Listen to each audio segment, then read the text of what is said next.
Hey everybody, this is Neo with another update on the patch 1.30 changes that are on the PTR currently, because it's been 1 week, exactly 1 week, since Blizzard rolled out the patch, and there's quite a few things that we learned since then. There's A, hidden changes that weren't mentioned in the patch notes, there's B, mistakes that I made that I want to correct, and there's C, things that I overestimated or underestimated. So since there's new knowledge and also new things that I discussed with Thorzane, with Starshape, with Remo, I want to give you a little heads up of what's happening, and a big shout out, first of all, to the entire community.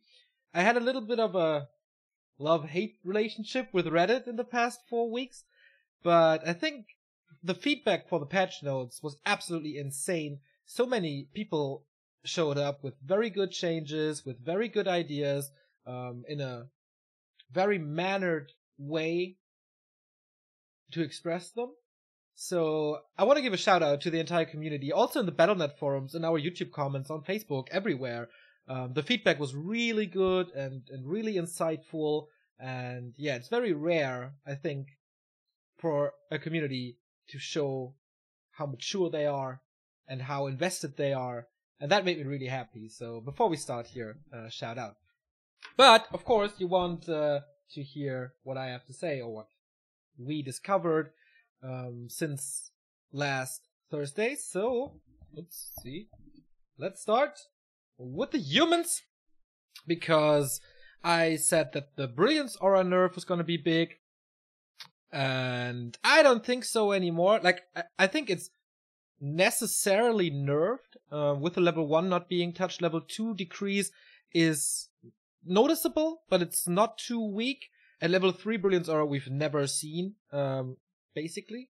And for the super late game, that's, of course, it was overpowered. Now it's not as overpowered anymore. So the effect of the Brilliance Aura nerf, I overestimated it, and I want to correct you here that it's not as bad as some humans might think.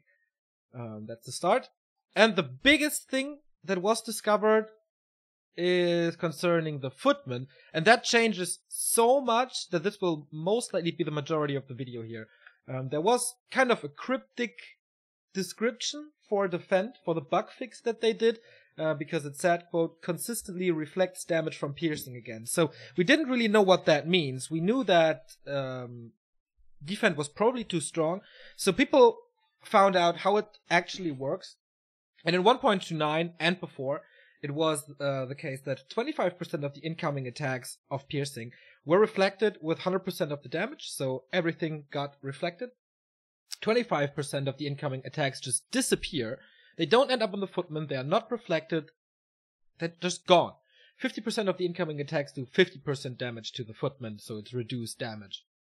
Now, in 1.3 on the PTR, what has changed is, still, the reflect is the same with 25% of 100% damage.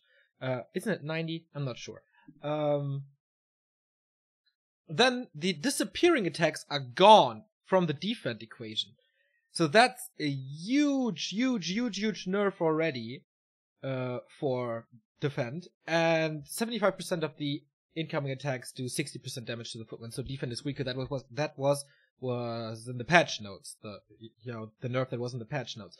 But this, if you calculate it, ends up with a Footman taking 80% more damage additionally than before. That is huge. It is a major nerf to defend, which is very likely to be too hard. So this bug fix alone was more nerf than the defend needed, I guess. And there were nerfs on top, so defend could be pretty weak now. Which, of course, makes them weaker against undead, but we'll come up into that, because defend has new features as well. Because not only piercing damage gets reflected and absorbed, spell damage as well, with 10%. They don't get reflected, though. Magic damage reduction is 10% as well, and magic damage is reflected. So if a destroyer attacks the Footman, I don't know actually if it's for a destroyer because he's magic immune, but whatever, if magic attacks come into the Footman and get reflected, 100% of the damage is coming in, and effects are reflected too. So let's say a worm is attacking a footman, then there's a chance that he gets full damage of the shot back, and he's chilled as well. So he's slowed from his own attack. That's a pretty big buff for the late game, I guess, because in the early game we don't have that. So I think it's good to make Footman more viable in the later stages. There's not too much magic damage of units that are not magic immune, so I think it's chimeras and worms mostly. But with the effect, that might be a little too strong. But most important thing here is, I guess, that this makes the game for undeads and night elves a lot easier. Like, a hell of a lot.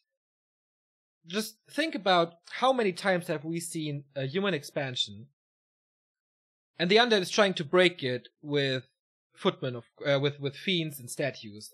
And then it works and works and works, but then the human has defend and he just rolls over the fiends and fights them back and then gets the echo advantage. This will be so much easier now for undead that I said in the last video, due to the changes of flying machines,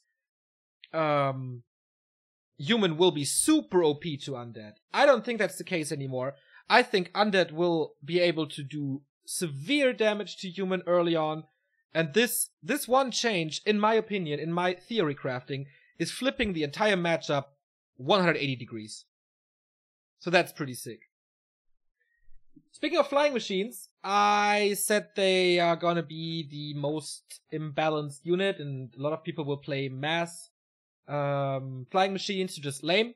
I don't think it's gonna be that bad because of the defense changes, of course, because undead can get a big advantage in the early game now. So yeah, my opinion on the flying machines isn't too bad. They're still too strong, and flag cannon is, I don't think that's a good chance that it's available at tier 2. Maybe it is, and I'm wrong on this, but I think the buff is too strong, not as crazy as it was. So that's the human changes. Defense just sick, this nerf. Orcs, a thing that I forgot to mention, and that I totally didn't think of. Of course, walkers are in the Tauren Totem now. A Tauren Totem is available on tier 2, but it requires a war mill. So to get walkers and Spirit Link and this spell, you need a war mill. That delays stuff by a lot. That or needs an investment from tier 1 to tier 2 that wasn't there before, like during the tech. Same as Hunter's Hall for Night Elf, for example, or sometimes Graveyard for Undead. So this will change Orcs' behavior in the early game quite a bit, because they have these 250 gold, I think, or 200, I'm not sure, gold that they can spend on items, on a grunt, on whatever, on a berserker. They have to save it for a war mill pretty early on, and that kind of screws with the entire thing. I think it would be best to get rid of the war mill for the totem and make Taurens require the war mill, just as knights, for example, require a blacksmith. I think these late walkers aren't too great for Orc. Everything will be, I don't know. I'm not a fan of this, personally. Another thing that a lot of people said is OP is reinforced defenses, and I was on your side for the longest time. But then, once again, the topic is war mill. So you need a war mill.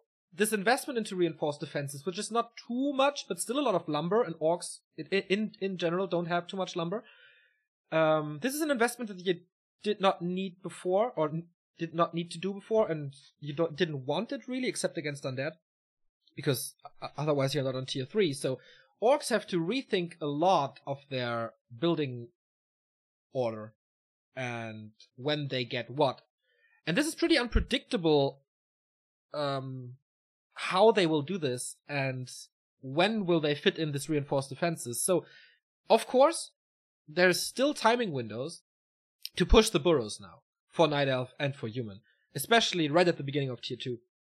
Reinforced defenses does take some time, so usually the Night Elves and the Human both are in your base super early, where you can't have reinforced defenses. For later, it's super strong. For towers, it's super duper strong. It might be OP. That is why I and many other people suggest that maybe the tower upgrade is coming on tier 3. And the burrow upgrade is available at tier 2. So you split reinforced defenses in half. This is, I think, a good idea to help. Of course, make it cheaper then.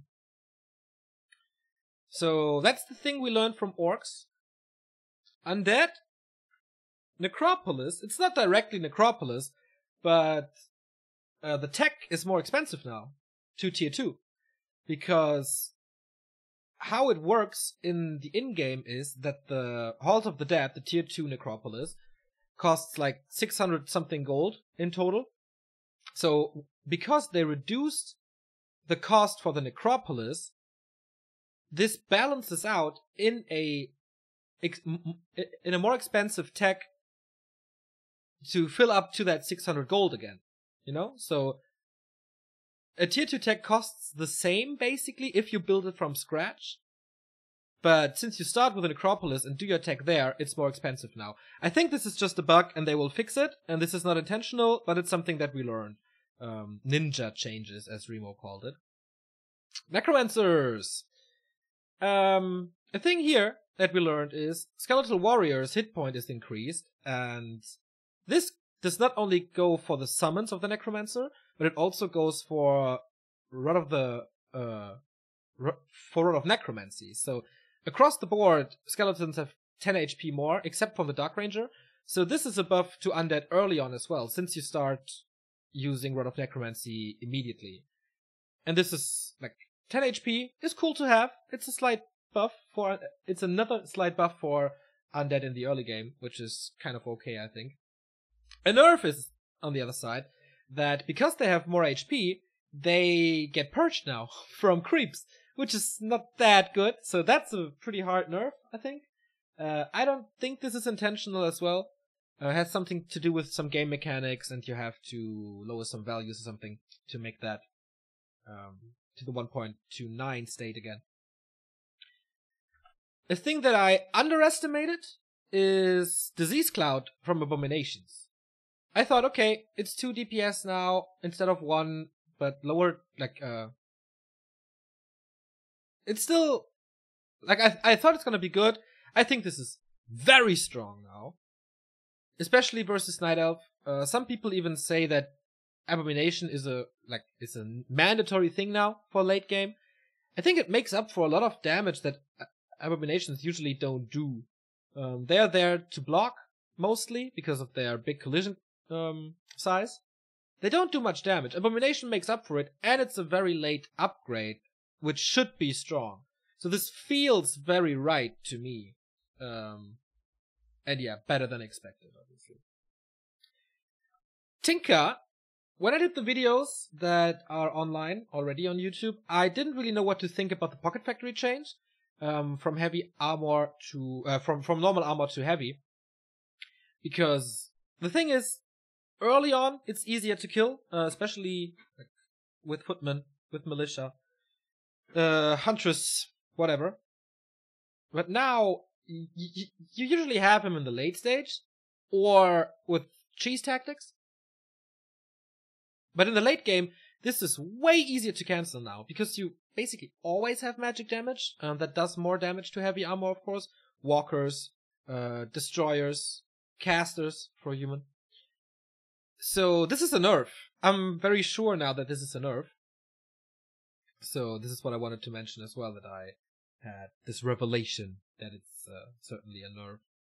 And of course, heavy armor doesn't reduce anything, normal armor does, especially piercing, so yeah, definitely a nerf. I didn't think of that. Some other things is Purge. I mentioned this before. The creeps purge skeletons now.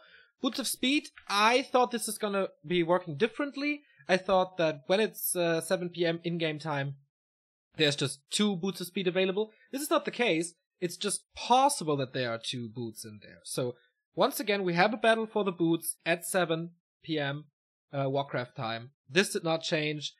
It's just possible to have 2 pairs of boots now in the shop, so that was something I misinterpreted from the patch notes. And Book of the Dead has a reduced skeleton amount from 4 each to 3 each, so it's not as strong as it was in the past. So, that's it. This is something we learned. 15 minutes again. What do you think about these? Oh, there's also changes to Twisted Meadows. Some trees are different and stuff. I didn't put too much work into Twisted. I gotta compare that. Maybe I do another update. But yeah, there's changes to Twisted Meadows, and that was not in the patch notes as well. Other news that we have, just real brief. Blizzard is hiring again, specifically for Warcraft 3, so that's very good news for the future. That means that we will get more upgrades in the future. Not only 1.3 and then it's done.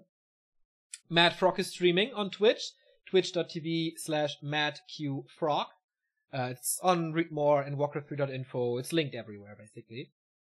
And we have the Western Open Qualifier for Masters Coliseum this Saturday. That is July 14, one day after my birthday.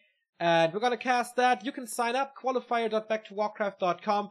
Masters Coliseum is, of course, for $28,000. You can win a chance. Oh, you can win a flight to China and some prize money, of course. So make sure to sign up, participate, show the Chinese that you're interested in Warcraft and that our scene is still strong.